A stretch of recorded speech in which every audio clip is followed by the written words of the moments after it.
Depuis les débuts de cette épidémie, jusqu'au 7 juillet 2026, les cumuls des cas est de 1759 cas confirmés, dont 600 décès parmi les cas confirmés, soit une létalité de 34,1%. 750 malades sont pris en charge en isolement dans les centres de traitement Ebola, alors que le taux global de suivi de contact est de 80%. Ensuite, il a fait un gros plan sur la situation dans les Hautes-Uélés, où les activités de riposte ont été intensifiées à la suite de la confirmation d'un cas confirmé de maladie à virus Ebola décédé lié à des contacts d'un cas confirmé dans la zone de santé de Nianyani-Touri. Au sujet de la situation dans la province de la Chopo, un cas confirmé a été découvert chez une femme de 24 ans en provenance encore une fois de Nianyani-Touri. Les cumuls est de 4 cas confirmés, dont 2 décès et 2 personnes prises en charge. Ces cas proviennent tous de Nyanya. Les activités des ripostes ont aussi été intensifiées.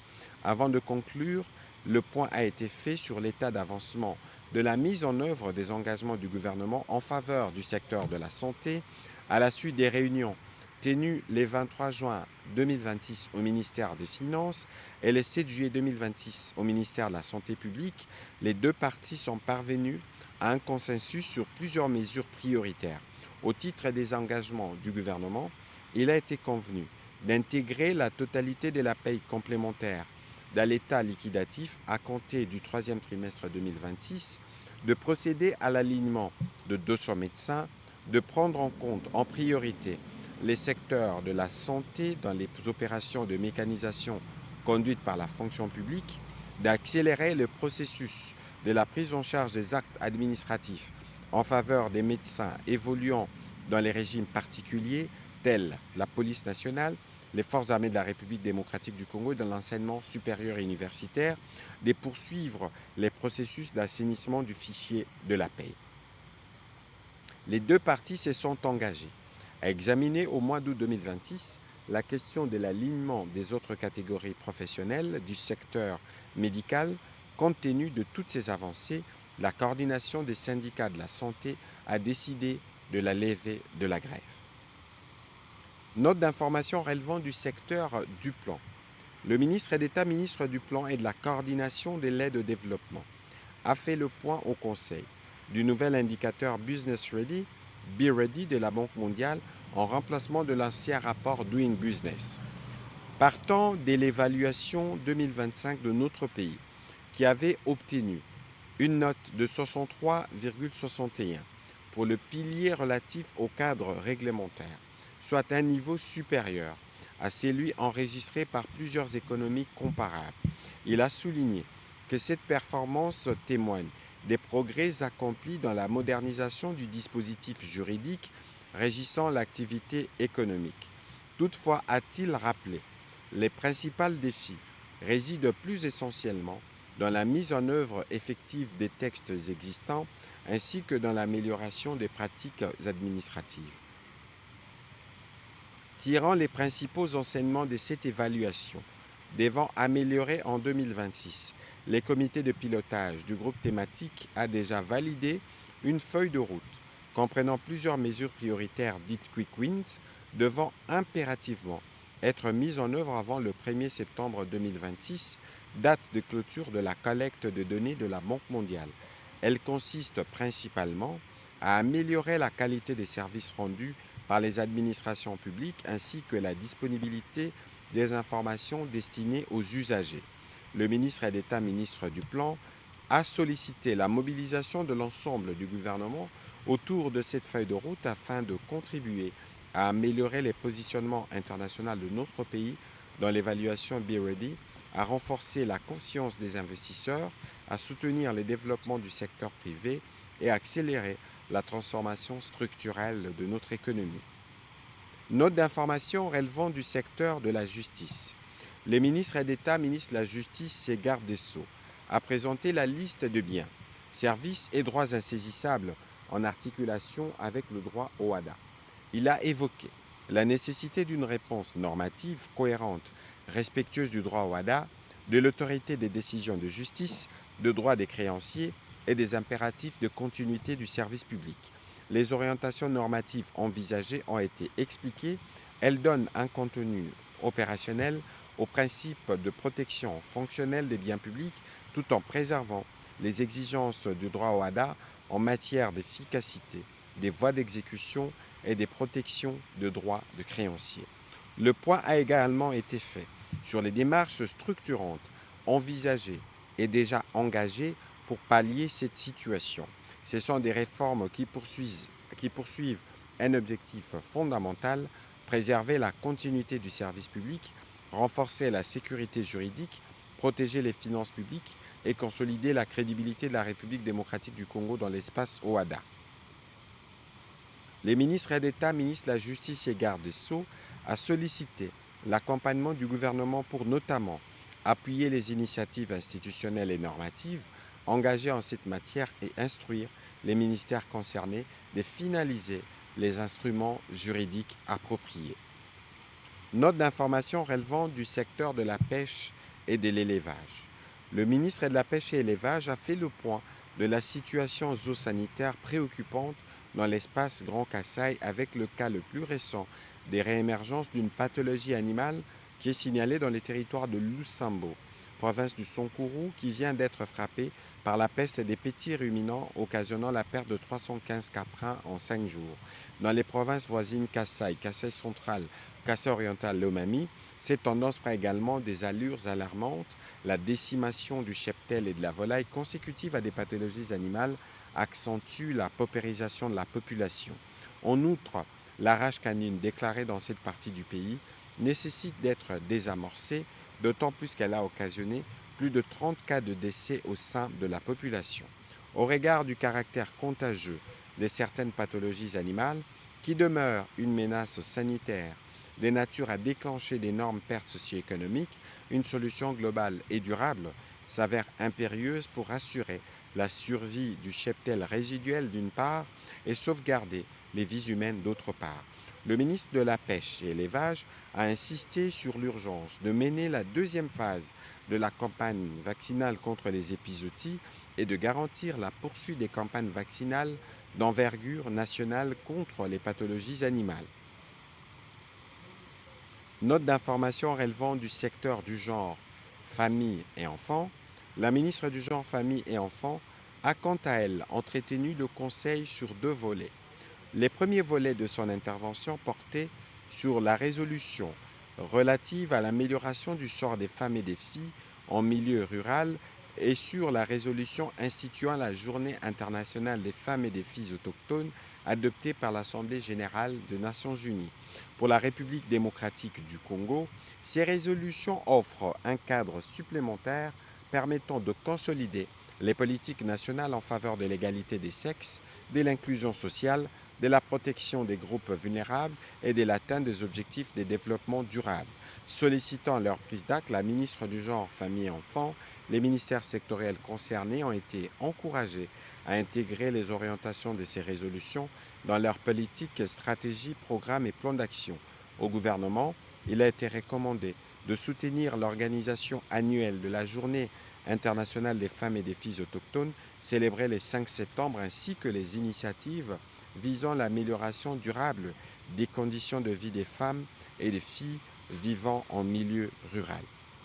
Les deuxièmes points concernant l'organisation des activités de la Journée internationale de la femme africaine, à cette occasion, il est prévu l'organisation de la quinzaine de la femme africaine, un cadre intégré de sensibilisation, des plaidoyers d'action consacrés à la promotion des droits des femmes, à leur autonomisation économique, à la prévention et à la lutte contre les violences basées sur le genre, ainsi qu'au renforcement du leadership féminin. Les calendriers d'activités, placés sous les thèmes droits garantis, autonomisation durable pour toutes les femmes et filles en RDC, a été expliqué et les aspects organisationnels ont été passés en revue. Cette initiative s'inscrit dans le cadre de la mise en œuvre des engagements de notre pays en matière d'égalité de genre.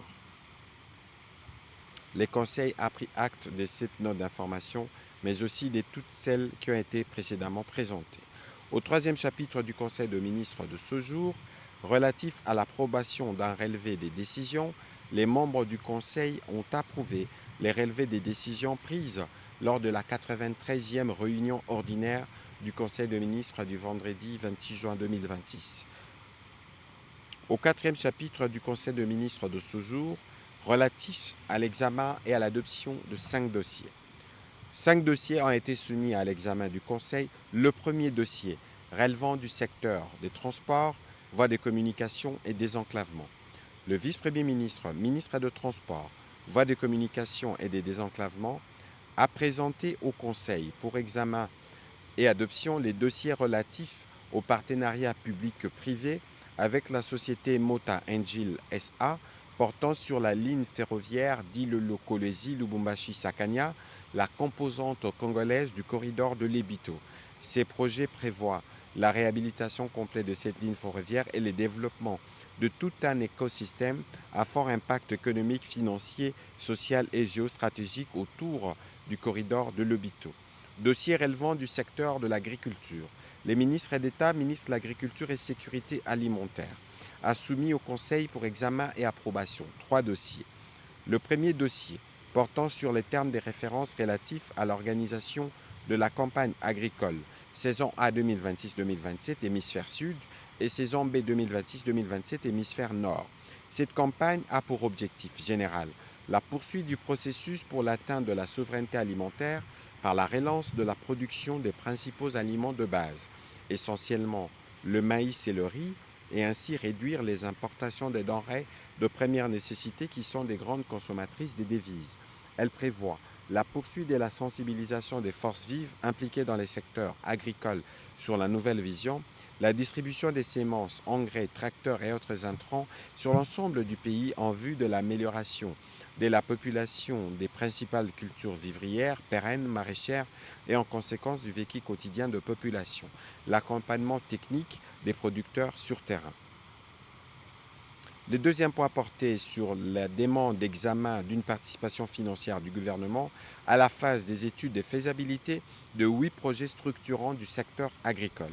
Il s'agit de projets agricoles structurants à fort potentiel dans l'irrigation, la production agricole, la transformation agro-industrielle et la structuration des bassins de production. Avant toute décision d'investissement et des mobilisations des financements, des études de faisabilité complètes sont requises afin d'établir la viabilité technique, économique, financière, environnementale, sociale et institutionnelle de chacun de ces projets. Cette approche permettrait au gouvernement de disposer d'un portefeuille cohérent des projets agricoles bancables, susceptibles d'être soumis aux partenaires techniques et financiers dans les meilleures conditions. Le troisième dossier a porté sur la relance des activités sémencières de centres d'amélioration, d'adaptation et de production des semences agricoles CAPSA dans le pays. Il s'agit d'une réforme structurante du système sémencier congolais en assurant l'adaptation, la production, les contrôles qualité, le stockage et la diffusion des semences améliorées. Ces centres devront constituer des leviers essentiels de la transformation de l'agriculture congolaise, compte tenu de l'évolution technologique et la nécessité d'intégrer les approches innovantes en production sémencière, un renforcement du capital humain à travers un coaching pratique et continu est prévu plutôt que de formations ponctuelles. La synergie des parties prenantes permettra de renforcer durablement la souveraineté alimentaire, la résilience de producteurs et le développement économique et social du pays. Pour l'ensemble de ces dossiers, le ministre d'État, ministre de l'Agriculture et Sécurité alimentaire, a sollicité et obtenu l'accompagnement du gouvernement. Les derniers dossiers soumis à l'examen du Conseil relevaient du secteur de l'environnement. La ministre de l'Environnement, Développement durable et nouvelle économie du climat a soumis au Conseil pour examen et approbation les dossiers relatifs à la politique forestière nationale 2026-2035. Ces documents visent à répondre au défi de doter les pays d'un cadre stratégique cohérent et inclusif, de manière à assurer la gestion durable, équitable et intégrée des ressources forestières. Il répond à la nécessité de renforcer la gouvernance, la transparence et la durabilité du secteur, tout en maximisant sa contribution au développement économique et social du pays. La vision à l'horizon 2035 est celle d'une RDC où les forêts sont gérées de manière durable, contribuant à la lutte contre la pauvreté, à la résilience climatique et à la préservation de la biodiversité. Sans mise en œuvre exige un cadre institutionnel renforcé une meilleure articulation d'une part entre les niveaux national, provincial, local et d'autre part entre les droits et les systèmes traditionnels fondés sur les coutumes locales et les principes modernes de gouvernance forestière, ainsi qu'une implication accrue des communautés locales et ou peuples autochtones, pygmées, jeunes femmes et personnes vivant avec handicap dans les processus de gouvernance des forêts. Elle appelle à la mobilisation des financements durables, publics et privés, et à la coopération régionale et internationale pour positionner la RDC comme pays solution face aux défis climatiques mondiaux. Après débat et délibération, ces dossiers ainsi que les 4 autres dossiers précédents ont tous été adoptés. Au dernier chapitre du Conseil de ministres de ce jour, relatif à l'examen et à l'adoption d'un texte. Projet des textes relevant du secteur de la justice. Le ministre d'État, ministre de la Justice et garde des Sceaux a soumis au Conseil pour examen et adoption le projet de loi portant autorisation de la prorogation de l'état de siège dans les provinces de l'Ituri et du Nord Kivu pour une période de 15 jours prenant cours le 16 juillet 2026. Après débat et délibération, ce projet de loi a été adopté. Commencé à 15h31, la réunion du Conseil des ministres a pris fin à 18h15. Je vous remercie.